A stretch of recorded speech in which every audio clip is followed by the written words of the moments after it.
Assalamualaikum dan salam sejahtera semua. Hari ini kita akan bercerita sebuah lagi kereta elektrik iaitu BMW iX 40 Sport. Di mana untuk video kali ini aku akan buat sedikit kelainan di mana kebiasaannya ayat ini aku akan sebut pada penghujung video. Tetapi kali ini aku rasa aku perlu sebut ayat ini pada awal video. Di mana semua sedia maklum, hari ke hari, tahun ke tahun, sekarang ni OEM dah start bawa masuk kenderaan elektrik ke dalam Malaysia. Termasuklah dengan BMW ini. Dan of course, penerimaan kereta elektrik terlalu banyak sampai satu tahap waiting list memang panjang gila. Dan pada satu tahap, kau ada duit, kau ada cash sekalipun kau nak beli pun tak ada. Tetapi di sebalik kegairahan kita menerima kehadiran kenderaan elektrik masuk ke Malaysia, kita menghadapi satu masalah, iaitu selain daripada fasiliti yang masih belum, orang kata basih belum lagi banyak, tetapi kita masih lagi menghadapi satu lagi masalah, iaitu mentaliti manusia. Maksud mentaliti abang maksudkan itu adalah sampai sekarang masih lagi ramai yang bukan pemilik kenderaan elektrik tetapi parking dekat tempat charging station, di mana orang yang nak charge tak dapat nak charge. Itu yang pertama. Mentaliti yang kedua adalah dari segi nak charging. Kalau tempat tu brand A, hanya kereta brand A yang boleh pergi. So maksudnya kita tak boleh nak pergi charge. Walaupun diorang ada subscribe, orang katakan subscription RM200 kad EV tu, sampai pergi satu tahap katakan, abang bukan datang sini kan, so kita tak boleh bagi abang charge lah. Sedangkan kita bayar benda tu. So itulah benda yang kena ataupun benda yang berlaku terhadap semua pemilik EV di Malaysia. So tolonglah rakyat Malaysia, tolonglah bangkit, di mana mentaliti kita tu kita kena ubah. Okay? So hari ni abang akan senaraikan 10 benda menarik yang ada dekat BMW iX 40 Sport yang mungkin anda tidak tahu. So macam biasalah, bagi anda yang baru jumpa channel ni, yang masih belum subscribe, jangan lupa subscribe dan jangan lupa juga tekan lonceng. So, let's go.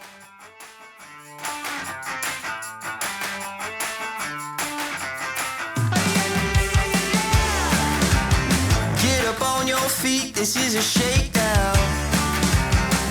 Order up that beat just like it's takeout. Show me you got soul inside those new shoes, and you can rock and roll with an attitude. So good, so fresh. Get up on your feet.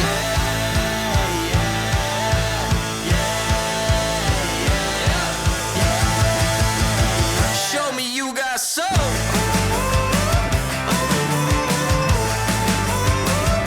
Just the way you like it. So good, so fresh.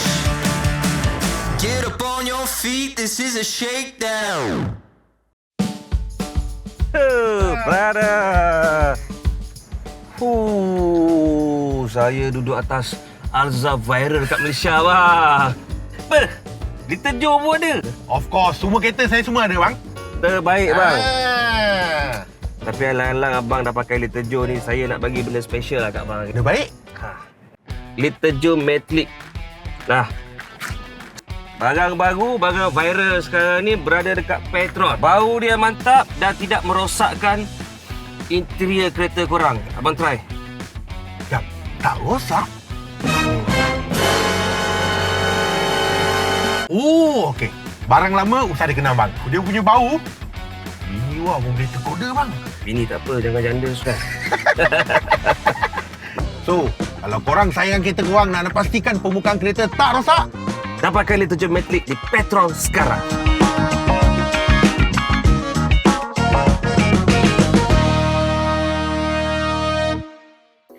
yang pertama adalah dari segi design. Dan untuk maklumat anda semua, untuk kereta elektrik ni biasa dikategorikan dalam dua kategori. Yang pertama adalah diambil daripada model ICE, model serial di-convert kepada model elektrik. So yang itu kau boleh nampak macam contohnya Volvo dah ada, Volvo XC60 tak laku, XC60. So dia convert, dia ada versi ICE, dia ada versi elektrik. So yang kedua adalah memang dia build totally platform adalah platform baru, iaitu macam abang kata sebelah ni. So yang ni dia bukan ambil daripada mana-mana, tetapi yang ini memang dia build khas untuk EV. So apabila dia buat khas untuk EV, kau akan nampak keunikan dia tersendiri. Dan apa keunikan pada kereta ini adalah dari segi grill. Ini grill yang biasa yang kau tak pernah lihat sebelum ini. Di mana dari segi hidung yang besar, itu adalah perkara normal. Orang kata makin hari makin besar hidung. Tetapi yang ini different sikit. Di sebalik model BMW yang grill dia lebih kepada yang jenis yang melurus ke bawah dan sebagainya. Tetapi yang ini dia tutup. Kenapa dia tutup? Sebabnya dia sebenarnya tak perlu pun dia nak coolingkan enjin pada bahagian depan. Sebab memang tak ada enjin pun. Tetapi keunikannya adalah yang ini dinamakan sebagai self healing. Di mana andai kata kalau ada kena stone chip dan sebagainya, terkena cala, automatically dia akan repair sendiri, dia akan hilangkan kesan cala itu. So itulah dahsyatnya yang mungkin anda tak tahu. Dan di sebalik yang ini, di dalam ni sebenarnya dia ada radar-radar lah. Radar-radar yang of course lebih kepada dia punya ADAS sistem. Dan seterusnya untuk kemasukan angin kat mana? Masukan angin sebenarnya bukan kat sini, tetapi sebaliknya berada dekat bawah. Dia akan buka jika perlu saja. Dan mungkin bateri dah panas, dia akan buka untuk bagi masuk angin untuk sejukkan. Dan apabila dah sejuk, dia akan tutup semula. Dan of course seterusnya kau nampak ada lining biru, yang ini ada BMW laser light. Dan of course yang abang cakap tadi tu, yang ni adalah versi sport. So versi sport dia adalah contohnya macam laser light, rim 22 inci, lepas tu dia ada ADAS sistem dan dia ada banyak lagi lah. Dan seterusnya adalah ni, kau jangan pandang di sebalik logo BMW ni, yang ini boleh dibuka. Yes, yang ini boleh buka. Sebenarnya function yang ni dia boleh isi air lah. Kiranya dia boleh isi air wiper dekat sini.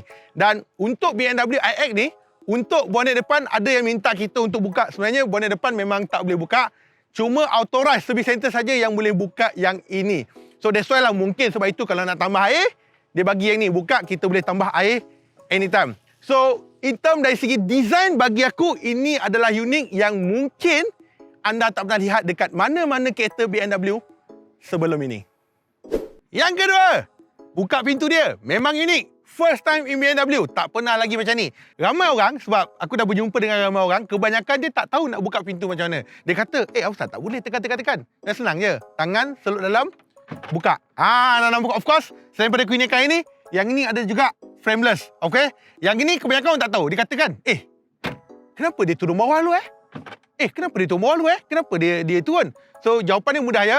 Kalau dia tak turun yang ni, dia akan terentak ni. So of course dia kena turun dulu dan benda ni, cermin ni tersimpan dekat dalam. So harus dia turun dulu baru boleh buka. Kalau tak turun, macam mana nak buka?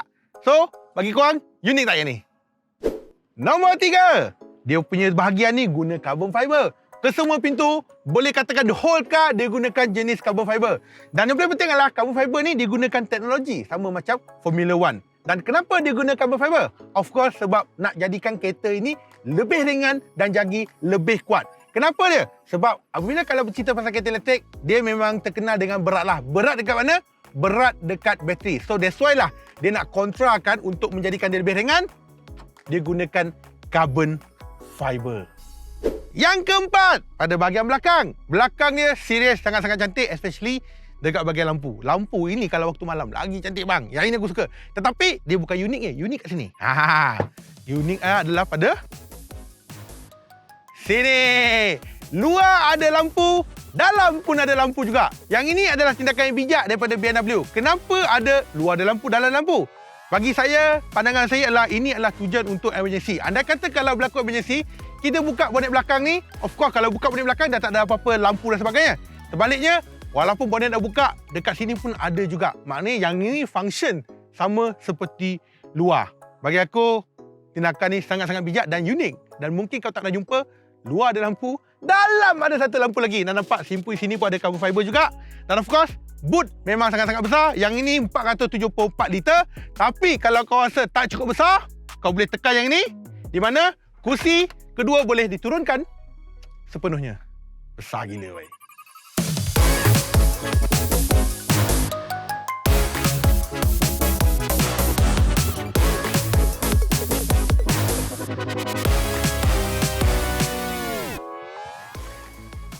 Nombor 5. Dalam dia unik. Sangat-sangat unik. Di mana aku garanti kau tak pernah jumpa dekat mana-mana model BMW sebelum ini. Dan of course, apabila sebelum kita masuk duduk je, aircon dah automatically on, everything screen semua dah automatic on. Walaupun kita tak tekan start, stop lagi. Kalau dalam kereta ni, kau akan nampak dia didatangkan dengan satu screen yang gila babeng besar, babe. Memang besar gila, babe. Yang ini screen infotainment 14.9 inci. Yang ini untuk live cockpit 12.3 inci.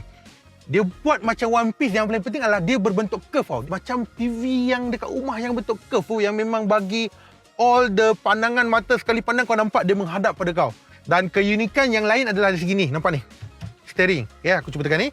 Nampak ni? Dari segi steering dia. Steering dia memang unik, memang besar gila. Aku tengok ada ramai yang tak suka dengan steering, tetapi personally bagi aku suka. Walaupun dia nampak pelik gila-gila, ya, serius macam mana nak timur steering kan, tapi long term ataupun long drive journey kau bawa memang sangat-sangat selesa. Sangat-sangat best, dan juga kalau kau pegang memang sangat-sangat solid.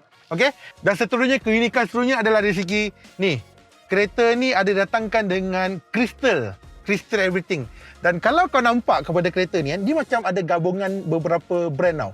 BMW, minta maaf, dia ada gabungan antara BMW, Mercedes-Benz dan juga Volvo. Okey, BMW kita tahulah BMW. Mana datang Mercedes-Benz? Yang ni. First time ever, mana pernah BMW buat macam ni? Kau nak adjust key seat, kerusi, semua dekat tepi pintu ni, mana ada? Biasanya benda ni dekat mana? Dekat Mercedes ya ada. Yang ketiga adalah daripada Volvo. Mana Volvo? Ni. Diamond apa ataupun crystal ni. Ini adalah real crystal Ini crystal ni biasa kita boleh lihat kat mana? Kita boleh lihat banyak dekat kereta Volvo. Dan satu kelemahannya pada yang kereta ini adalah kalau waktu siang matahari dia boleh pantul tau. Dia punya pantulan, dia punya kristal ni memang boleh kena mata kau akan jadi silau sedikit. Itu yang aku menghadapi sepanjang beberapa hari bawa kereta ni. Dan of course yang lain-lain, yang ini juga uniknya adalah dia gabungkan antara button dan juga touchscreen. So yang ini adalah touchscreen, yang ini juga dia ada button-button yang lain juga. Dan of course dalam satu kajian yang dibuat oleh majalah otomotif tak salah saya, dekat Sweden kalau tak silap saya, diorang mengambil masa yang agak lama untuk adapt situasi macam ni. Sebab kalau touch ni, kau perlu bagi fokus melihat kepada dia, kau baru tahu ini adalah button apa. Di sebaliknya kalau kereta tu penuh dengan button-button, kau tekan saja kau dah tahu. Kau tanpa melihat kau dah tahu ini adalah button apa, ini adalah button apa. So sebenarnya adalah gabungan antara button dan juga touch bukanlah satu benda yang bagus, sebab kajian menunjukkan bahawa orang perlu ambil masa yang lama untuk adapt benda ni. Even saya ambil masa setengah jam pun ada juga benda-benda yang aku tak explore habis, sebab sangat banyak-banyak benda yang kita boleh explore. Dan yang last but not least adalah dari segi ni. Seat dia kau nampak memang besar gila, dan of course dia ada gap halal yang sangat-sangat besar. Kau nampak sini tiba-tiba ada satu kosong kan. Lepas tu tiba-tiba ada armrest kat sini. So memang lain lah. Kau tengok memang besar gila babe. Depan yang ni boleh cross lagi, boleh cross kat sana macam Alza VTEC tu, dia boleh cross macam ni lah, lebih kurang macam ni. So inilah keunikan yang ada pada interior. Nombor 6. Keunikan nombor 6 adalah dari segi charging port dia. Charging port biasanya kat belakang dia letak kat mana? Dia letak dekat bahagian aircon, dekat bahagian tengah. Tapi BMW iX ni different. Dia bawa dekat kerusi, bawah kerusi. Dia bukan bagi satu, dia bagi dua bang. Dua kat sebelah kanan, dua dekat sebelah kiri. Tetapi sebaliknya, ada satu benda yang aku tak faham. Di sebalik charging port dia dekat bawah tu ada satu benda tau, di mana kita boleh buka dan juga tutup. Aku tak tahu function dia. Sama ada function ni letak duit shilling ke, ataupun gantung phone holder ke, aku tak tahu. Yang ini kau tahu tak? Kalau kau tahu, cuba komen sikit yang ini. Dan last but not least, untuk BMW iX 40, dia juga ada orang katakan Sky Launch Panoramic Roof, di mana dia datangkan dengan teknologi electrochromic. Di mana yang ini, kalau kau nak tengok langit, kau tekan satu button, kau boleh tengok dekat langit. Lepas tu kalau kau tak tengok langit, kau boleh tutupkan dia. Kau tekan satu button, dia macam gelapkan lagi. Dia macam ada satu layer untuk kaburkan dia lah. Dan soalan dia, panas ataupun tidak? Yes, memang panas. Dia boleh cut heat sikit je lah. Tapi kalau kau nak cut heat betul-betul, yang ni kau kena lekat dengan tinta.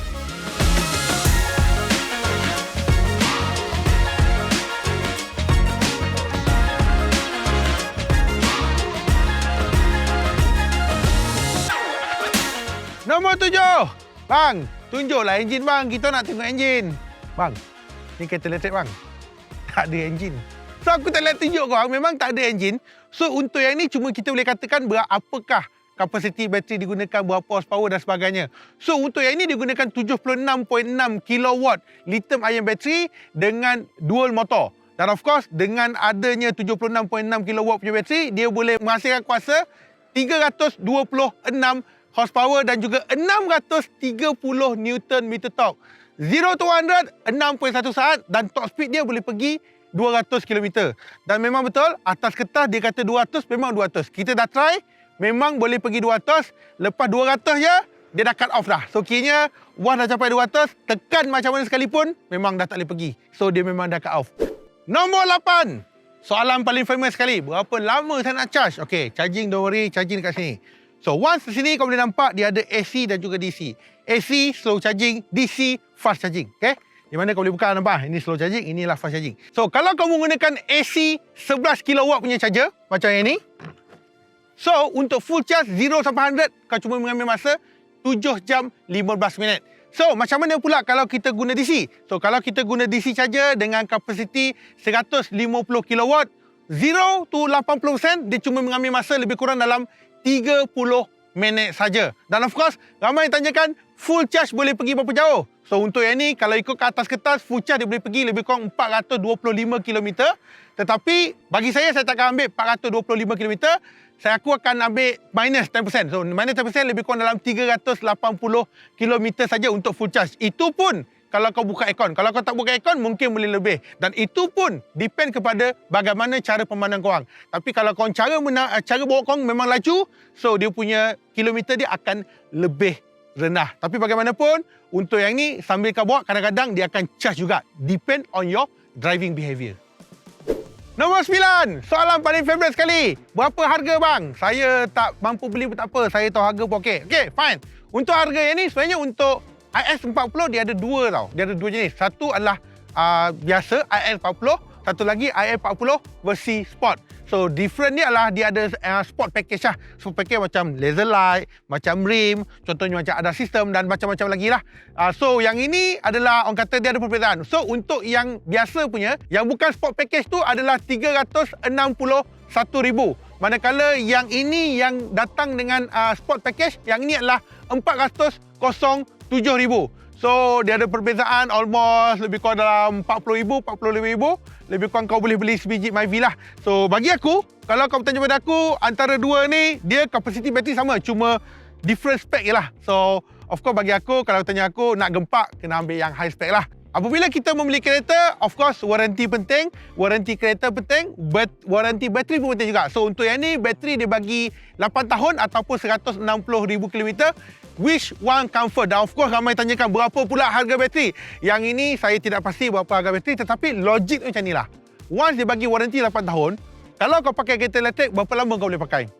Mostly dalam 4 tahun, 5 tahun kau akan tukar. So, biasanya yang menghadapi masalah adalah apabila second hand car user ataupun third hand car user. So apabila dia dah melangkau 8 tahun, 9 tahun, so mungkin bateri dah capai satu masalah. Tetapi kalau tanya pada aku, teknologi semakin canggih, makin lama bateri akan semakin ringan, makin lama harga bateri semakin murah. So bagi aku itu bukanlah satu masalah apabila anda pakai kereta elektrik.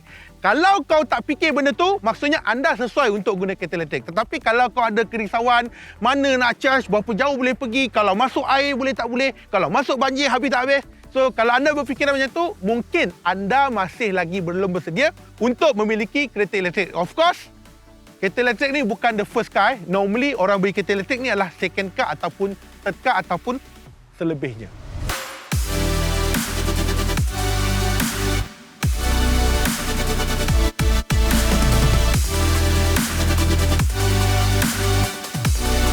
Okey. So, kau nak rasa tak macam mana feel apabila kau tekan kereta elektrik yang memiliki 630 Newton meter torque?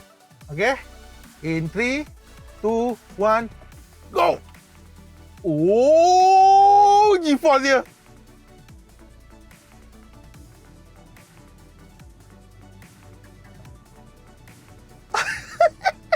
Satu lima. 16. Oh, slow. 16. Slow.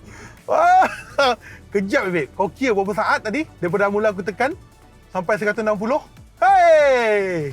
Itulah feel apabila kau buat kereta elektrik. Sebab dia instant torque kau.